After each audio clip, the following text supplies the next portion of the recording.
Un mot pour vous présenter Marie Jotille, et puis ensuite, après son intervention, je vous présenterai Loïc de Kérimel. Marie Jotille a écrit un gros livre. Marie Jotille a écrit « L'Église catholique face aux abus sexuels sur mineurs ». Marie-Jo, vous êtes médecin, mais en même temps juriste, historienne, sociologue. Donc vous avez écrit effectivement un livre impressionnant. Dans une première partie, vous nous faites un tableau très large et laïque en quelque sorte des abus sexuels, en revenant sur leur définition, sur l'impact que ça a pour les victimes, l'impact aussi sur les auteurs, sur les aspects juridiques, médicaux. Tout à fait impressionnant et très large, avec des annotations par rapport à l'Église catholique. Et puis, dans une seconde partie, vous entrez plus dans le vif du sujet de l'Église catholique, avec d'une part des monographies tout à fait excellentes. Donc si vous voulez savoir ce qui s'est exactement passé en Belgique, au Canada, vous allez lire la monographie, c'est impressionnant. Et puis ensuite une analyse des causes, ça fait 150 pages, c'est passionnant. Je ne vais rien en dire de plus puisque vous allez en parler. Et donc je vous remercie vraiment d'avoir bien voulu participer à cette conférence. Merci pour votre invitation et vos mots d'accueil. Merci à Anne pour cette invitation. Donc, ce que nous allons essayer de réfléchir, c'est véritablement la question du cléricalisme comme système. C'est vrai que l'ampleur des abus sexuels commis par des prêtres, des religieux et d'autres personnels engagés dans la vie de l'Église, parfois aussi des femmes, il y a quand même à peu près 10% de femmes, on les oublie parfois. Tout cela a conduit en 2018 le pape François à parler d'une culture de l'abus. Mettez culture de l'abus entre guillemets. En d'autres mots, ce qu'il veut dire, c'est que nous ne sommes pas là devant, je dirais, des accidents malheureux dus à quelques prêtres pervers ou mal intentionnés. Bien sûr qu'on a quelques individus mal intentionnés, etc. Mais plus profondément, nous sommes confrontés dans une perspective systémique. Systémique est un mot que j'emploie assez souvent parce qu'il me semble très important. Systémique veut dire système de système de système. En somme, nous allons parler d'un certain nombre de causes ce soir, mais la cause n'existe pas. Il y a des causes qui s'auto-engendrent mutuellement, réciproquement, dans tous les sens, dans des systèmes de systèmes. Et cela est devenu potentiellement destructeur, avec un ébranlement qui ne concerne pas seulement les marges, mais qui, à mon sens, concerne le cœur même du christianisme, et je voudrais vous le montrer. Je suis de l'Église, j'aime cette Église, et je suis malheureuse de cette Église qui est touchée ici, je dirais, en plein cœur. Alors, le pape François a eu l'immense mérite de reconnaître l'ampleur systémique des abus et de mettre en évidence le rôle du cléricalisme. Je dirais que probablement le pape François était lui-même, dans une certaine période de sa vie, certaines parties de sa vie étaient peut-être lui-même pris par ce cléricalisme. En tout cas, avant son déplacement au Chili en janvier 2018, il n'était pas très au clair avec toutes ces choses, et vous vous rappelez que jusque-là, il n'avait pas beaucoup écouté ses conseillers, entre autres à propos des victimes de Fernando Karadima, qui avait abusé d'enfants de manière vraiment, on peut dire, systémique, hein, des enfants qui étaient sourds-muets, etc. Vous avez peut-être vu les reportages. Et le pape lui-même a nommé en 2015 Juan Barros comme évêque d'Osorno, contre l'avis de ses conseillers, alors que Juan Barros était, pour ainsi dire, suspecté d'avoir couvert des abus pour Karadima. Je ne rentre pas dans les détails, mais le pape, d'une certaine manière, il s'est monté contre les médias, vous vous rappelez, en disant eh ben, si quelqu'un me démontre qu'il est coupable, ben, qu'il le dise et qu'il montre des preuves. Hein, je résume un tout petit peu pour que vous compreniez bien. Et finalement, au retour à Rome, je veux dire, ses plus proches collaborateurs se sont un petit peu désolidarisés de lui en disant non, François, là, tu es allé trop loin, ce n'est pas juste. Du coup, le pape va envoyer des émissaires, et ces émissaires-là, Scicluna, entre autres, qui est effectivement quelqu'un en qui il a une grande confiance, qui travaille à la Congrégation pour la doctrine de la foi, puis aussi quelqu'un d'autre qui s'appelle Jordi Bertomo Farnos, mais qui est moins connu, qu'importe. Ils ont fait un grand rapport, et effectivement, le pape François a dû se rendre à l'évidence, et du coup, ça a complètement changé la tactique, parce qu'il a reçu à Rome les victimes. Et ça, c'est un point extrêmement important. Le pape François a, à de nombreuses reprises, accueilli des victimes. On ne comprend bien la crise des abus que quand on écoute des victimes et quand on comprend la profondeur du traumatisme que peut susciter un abus sexuel ou un abus de pouvoir. Suite à cela, c'est là qu'il va employer pour la première fois cette idée de cléricalisme officiellement dans l'Église, même si le mot ne date pas de cette époque et j'y reviendrai. En tout cas, pour la première fois, il va écrire au peuple de Dieu en pérégrination au Chili au mois de mai. Et dans ce texte-là, il emploie pour la première fois la triade abus sexuel, abus de pouvoir, abus de conscience. C'est donc au moment du Chili où les évêques, ils les avaient tous convoqués à Rome, je vous passe le détail. Mais l'expression abus de pouvoir, abus sexuel, abus de conscience, une expression à laquelle très souvent ils rajoutent ou ne rajoutent pas, parce que c'est compris ou pas, des abus financiers et des abus économiques. Parce que, aussi paradoxal que ça puisse vous paraître, il y a très souvent, quand il y a des abus sexuels, des abus financiers, des détournements de fonds. C'était le cas de Prena, même si on n'en a pas parlé lors du procès ces derniers temps. Et j'ai beaucoup de cas en tête où c'était vraiment cela. Suite à ça, donc, le pape va parler de cléricalisme et il va parler non plus simplement d'une tolérance zéro. À mon sens, il franchit un pas supplémentaire. Il parle de plus jamais ça. Le plus jamais ça, vous vous rappelez, c'était après la Seconde Guerre mondiale.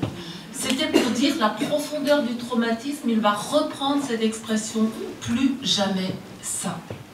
Après cela, à de nombreuses reprises, et en particulier dans sa lettre au peuple de Dieu, du 20 août 2018, il reprend la triade et il mentionne le cléricalisme comme, je cite, une manière déviante de concevoir l'autorité de l'Église.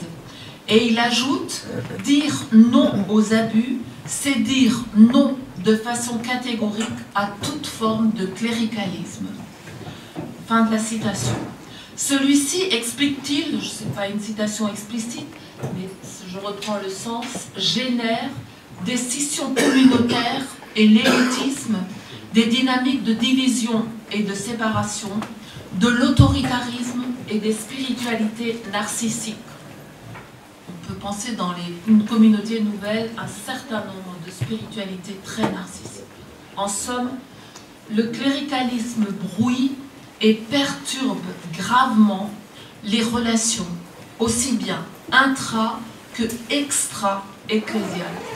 Sur le plan éthique, c'est 10 relations. Je dis que le cléricalisme, c'est des 10 relations pour dire des relations qui dysfonctionnent, eh bien, elles sont déshumanisantes.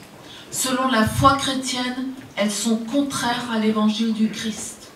dans la perspective ecclésiale, elles méconnaissent la grâce baptismale qui fonde l'égalité de tous les baptisés, que ce soit prêtres, évêques, papes ou laïcs.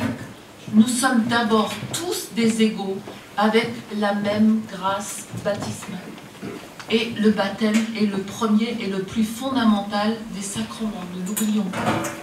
Alors pourquoi le cléricalisme? Alors le mot ne date pas d'aujourd'hui. Il date, c'est de très longtemps, mais c'est Gambetta qui, devant l'Assemblée nationale en 1877, a déjà pointé le cléricalisme en disant « le cléricalisme, voilà l'ennemi ».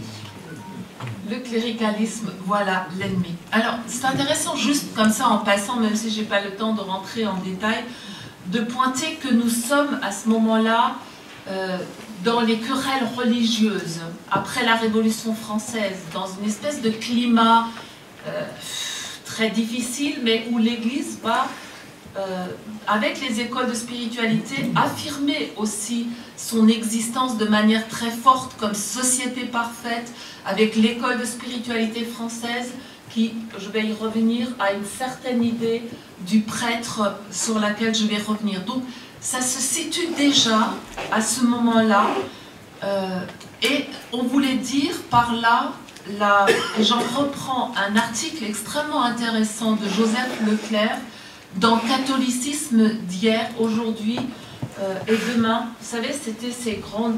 Certains d'entre vous doivent avoir cette encyclopédie qui s'appelle Catholicisme, qui date quand même de 1954. Mais je l'ai à la maison dans ma bibliothèque, donc j'étais curieuse et je suis allée voir ce que ça disait. Il y avait un article du jésuite Joseph Leclerc qui dit « Elle est déjà, à l'époque, je cite, la propension d'une église ou d'une société spirituelle à s'immiscer dans les affaires séculières pour transformer l'autorité publique en simple instrument de ses desseins. » J'ai envie de dire, tout est déjà là. La propension de l'Église ou d'une société spirituelle, parce que le cléricalisme n'est pas lié à l'Église, à être dans un entre-soi et de s'infiltrer partout où il y a de la place pour aller, pour fonctionner. Alors, ce qui est intéressant aussi dans cet article, c'est que Leclerc dit, parce que finalement, on est en 54, hein, donc l'article est écrit un peu avant, c'est-à-dire là où on a tellement d'abus aujourd'hui dans l'Église qui sont reconnus.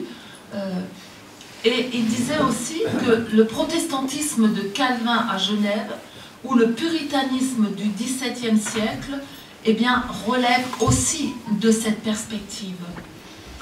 Leclerc distingue cependant entre ce qu'il appelle le cléricalisme institutionnel de la chrétienté médiévale et le cléricalisme comme tendance et comportement pratique, comme tendance instinctive chez les représentants de l'Église, je cite toujours, ayant trop d'appétit des biens temporels. Trop d'appétit des biens temporels. Et l'article cite aussi Gaston Fessard, quand il écrit « Le clerc charnel et pharisien, le clerc clérical, et clérical est entre guillemets dans la citation, est celui qui, dans sa représentation de l'Église et de son rôle dans le monde, accorde la prévalence aux éléments formels, objectifs, visibles, pensez à l'apparence, à tous les ornements, à toutes, voilà, au détriment de ce qui est intérieur, spirituel et mystique. Il ne s'agit pas de ne pas miser sur l'apparence, mais attention à trouver un certain équilibre. C'est un petit peu ça ce qu'il veut dire, et ne pas être dans quelque chose d'extérieur au détriment de l'intérieur. Leclerc conclut avec une description qu'il observe du clerc à cette époque. Il dit « Si les clercs n'y prennent garde, le gouvernement des âmes risque de se transformer à la longue en domination impérieuse. Le service des intérêts spirituels en administration routinière, la garde du dépôt révélé en conservatisme méfiant, la certitude de l'assistance divine en suffisance orgueilleuse. » Fin de la citation. on pourrait l'appliquer à beaucoup de choses aujourd'hui. Ça date pourtant de 54. En fait, le cléricalisme, comprenons bien, s'est amplifié petit à petit dans l'histoire. Il ne représente plus seulement une distorsion de l'autorité, comme on peut le voir dans les domaines éducatifs, politiques, mais il peut, dans l'Église, faire référence au pouvoir sacré spécifique du clerc, comme l'indique le radical cléricalisme. Le pouvoir, le savoir, et le savoir est lié au pouvoir, surtout l'école n'était pas obligatoire, hein, rappelez-vous. L'intrusion du cléricalisme va cependant beaucoup plus en profondeur que, par exemple, il ne s'agit pas d'un autoritarisme politique. Dans l'autoritarisme politique, d'une certaine manière, reste la conscience. Et dans le cléricalisme, très rapidement, on va jusque dans les profondeurs, dans l'abus spirituel éventuel. Pas toujours, mais voilà. Ce qui veut dire une emprise dévoilée. Il y a évidemment tous les degrés, hein, voilà. Et qui joue donc sur la question du sens de la vie, de la relation à Dieu. Et le cléricalisme favorise les disrelations. Et c'est aussi lié à cette très profonde division entre clerc et laïc, inscrite dans le droit canon de 1917, j'y reviendrai, et qui est en vigueur jusqu'en 1983. Et qui se retrouve avec des éléments extrêmement forts dans l'image du prêtre autour de la question du sacré, de la sacralisation. Je vais essayer de vous expliquer un petit peu cette perspective que je nommerais la division entre clerc gouvernant et laïc gouverné. Dès avant le Concile de Trente, comme le montre Nicole Lemaître, qui est une historienne. Allez ici. Oui, c'est vrai. Merci Nicole. On s'est pourtant vu tout à l'heure. Oui. Voilà. Mais là, c'est vrai qu'à la seconde, voilà. Merci Nicole. En tout cas, elle écrit des choses tout à fait intéressantes, donc je comprends ce qu'elle écrit. Voilà. Elle a été d'ailleurs faire une conférence à Strasbourg et on a eu l'occasion d'en parler. Ça va être bientôt publié, paraît-il. Voilà. Donc, elle montre que c'est l'ouvrage de Klichthoff, De Vita et Moribus Sacerdotum, en 1519, qui va s'appuyer sur Chrysostome et Grégor des Naziances, et qui va déterminer l'image du prêtre comme mise à part au service de la liturgie. Cette idée-là va influencer le Concile de Trente. Donc je vous rappelle que le Concile de Trente, c'est la contre-réforme. Quand on est contre quelque chose, en général, on ne trouve pas bien le juste milieu. Là, on peut dire qu'on ne trouve pas tout à fait le juste milieu, parce que jusque-là, quand même, la parole de Dieu et les sacrements, l'Eucharistie étaient fortement liés. Mais là, il faut se démarquer des protestants, puisqu'on est dans la contre-réforme. Et du coup, on ne privilégie plus du tout la parole qu'on laisse tomber, enfin, pas complètement quand même, mais on va privilégier, au fond, l'Eucharistie. L'Eucharistie et plus précisément le sacrifice eucharistique plutôt que la parole qui passe au deuxième plan. L'Eucharistie devient centrale et du coup, je cite encore Nicole, dans l'urgence du combat contre le sacerdoce universel protestant, le prêtre est un médiateur mis à part pour le ministère de l'Eucharistie et du pardon, dont tout l'effort doit tendre à une identification totale au Christ crucifié au point de devenir un Christ vivant. Et on va retrouver cette perspective avec Sarah, où le prêtre n'est pas simplement un autre Christ, mais un vrai Christ, un ipse Christus. Je ne sais pas si vous voyez, un ipse Christus. Alors, dans cette théologie, évidemment, il n'y a pas de résurrection, l'Esprit Saint il est absent, il y a une identification très forte à Jésus crucifié. C'est pas qu'il n'y a pas de résurrection au sens propre, mais elle n'est pas importante, elle n'intervient pas dans le débat. Et ce cléricalisme qui était rampant, eh bien, il va justement se développer de manière extrêmement forte après le Concile de Trente, avec toutes les conséquences qu'on peut imaginer. Alors, pourquoi le cléricalisme? Dans sa lettre en 2018 aux catholiques chiliens, le pape souligne qu'il faut, à partir de ce constat, miser sur le fait qu'il n'y a pas de chrétiens de première, deuxième et troisième zone et qu'on est dans des relations complexes. Car les causes du cléricalisme, pour lui, sont multiples, et il a raison, et s'auto-entretiennent. Mais dans les causes, par excellence, il y a cette division hiérarchique excessive entre clerc et laïc. L'école de spiritualité française va, d'une certaine façon, justifier le célibat et la continence à cause de cette place prépondérante de l'Eucharistie. Et du coup, il y a comme une espèce de compensation, puisqu'il est sacralisé en compensation de l'effort qu'il fait dans la continence et le fait de n'avoir point femme. Le magistère, pourtant, avait beaucoup bataillé pour... Comment dire, les évêques n'étaient pas d'accord entre eux, et cela jusqu'au Concile de Trente. Hein. C'est vraiment le Concile de Trente, même si le célibat date du XIe siècle, du XIIe, mais c'est vraiment le Concile de Trente qui va mettre les points sur les i et qui va créer un séminaire pour former les prêtres. Mais le séminaire lui-même ne va être efficace, vraiment, et avec donc toutes les perspectives de pouvoir, qu'à partir de la Révolution française. C'est dans l'après-Révolution française qu'on a vraiment des séminaires, qu'on forme des prêtres pendant... au début, c'était quelques semaines, ensuite, c'était quelques mois, et après, c'est plusieurs années pour leur donner une vraie formation, mais du coup aussi pour accentuer le pouvoir. Et là, vous retrouvez, j'ai envie de dire, Gambetta. Dans les querelles religieuses, ce n'est pas un hasard, c'est qu'il est apparu à la population elle-même que, attention, ce pouvoir, pour certains, va trop loin.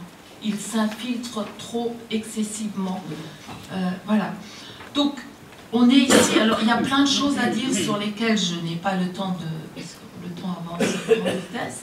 Mais disons que sacrifice, vous avez le sacrifice eucharistique, il fait sacré. Hein. Donc, vous voyez tous les mots qu'on peut jouer. Alors évidemment, ça va rentrer dans le droit canon. En 1917, la formulation exacte du canon 682, c'est que les laïcs ont le droit de recevoir du clergé, conformément aux règles de la discipline ecclésiastique, les biens spirituels et précisément les biens nécessaires au salut. Ont le droit de recevoir. C'est tout. Et encore, je pourrais vous en donner d'autres, des citations qui sont pires. En tout cas, le Code ignore complètement le peuple de Dieu en son unité. Le pouvoir du clerc lui confère aussi une immunité quasi totale.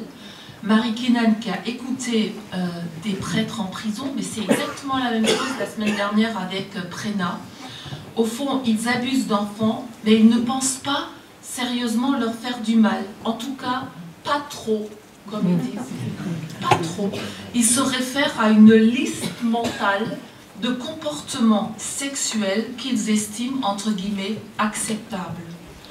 Et pour le pédophile pervers, je dis le pervers parce qu'il y en a d'autres, l'enfant d'avant la puberté peut être vu comme le seul digne d'une telle relation sexuelle, à l'instar des anges qui n'ont pas de sexualité. Dans les années 60, on commence quand même à se rendre compte des risques de dérive de ce cléricalisme. Dans mon ouvrage, je parle longuement de Fitzgerald et je vous invite vraiment à le lire parce que c'est impressionnant comment Jean XXIII, Paul VI ont été explicitement informés de la situation dans l'Église. Pourtant, au même moment, l'Église publie silencieusement un texte qui s'appelle Crimen Sollicitationis. Et d'une certaine façon, on met en place le secret pontifical qui vient d'être levé maintenant pour les abus sexuels sur mineurs en décembre dernier. Mais au fond, je veux dire, le concile n'a pas pu en parler, mais prend quand même le contre-pied de ce cléricalisme. Mais le concile, par certains aspects, reste lui-même ambigu. En tout cas, on s'en sert parfois pour dire que cette inégalité, cette société parfaite de l'Église et cette inégalité claire laïque demeure totalement en place. Avec le canon 204 de 1983, les fidèles du Christ sont faits participants à leur manière de la fonction sacerdotale, prophétique et royale du Christ, mais on ne sait pas très bien comment, parce que Jean 23 avait prévu dès cette époque-là, donc le synode, le fonctionnement synodal de l'Église, une réforme du droit canon. Il avait prévu plein de choses dans l'accompagnement pour justement permettre ce dialogue plus grand et ce fonctionnement synodal. Or, le fonctionnement synodal date de Pape François, qui est en train de le remettre en place, de le mettre en place. Les conférences épiscopales jusqu'à François n'avaient rien à dire. Parfois, ça peut vous surprendre.